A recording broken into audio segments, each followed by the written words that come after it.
Yeah, I don't think we think in language or think in words. I think we think in visual images, we think in auditory images, we think in abstract propositions of what is true about what.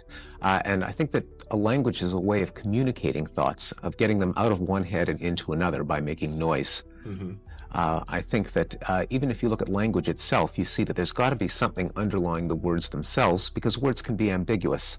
So if you take one of those unintentionally ambiguous newspaper headlines, like "Stud Tires Out," which was in a New Hampshire newspaper when they banned stud tires, but most people give it a different interpretation. Yes. The fact that there can be two ideas underlying the word stud, for example, or underlying the word tires, shows that words and thoughts can't be the same thing.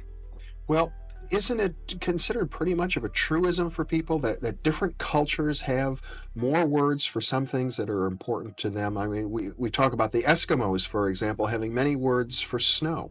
Right, and even that has really been exaggerated. Hmm. There's a famous essay called "The Great Eskimo Vocabulary Hoax," where someone actually went to a dictionary of the Eskimo language and counted the number of words for snow.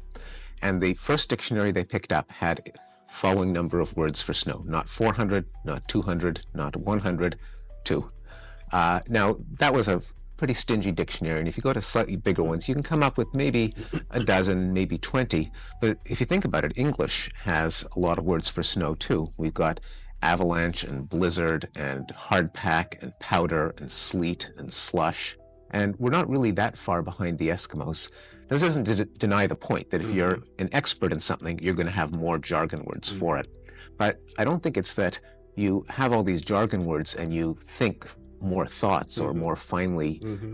discriminating thoughts. I Yes. think if you know a lot about something, you invent the words to express Mhm. them. And I think the fact that we invent slang, we invent jargon, we invent new figures of speech when we need to, show that we have the idea Mhm. first, and we think to ourselves, how am I going to clothe this in words so I can make it clear to some other person?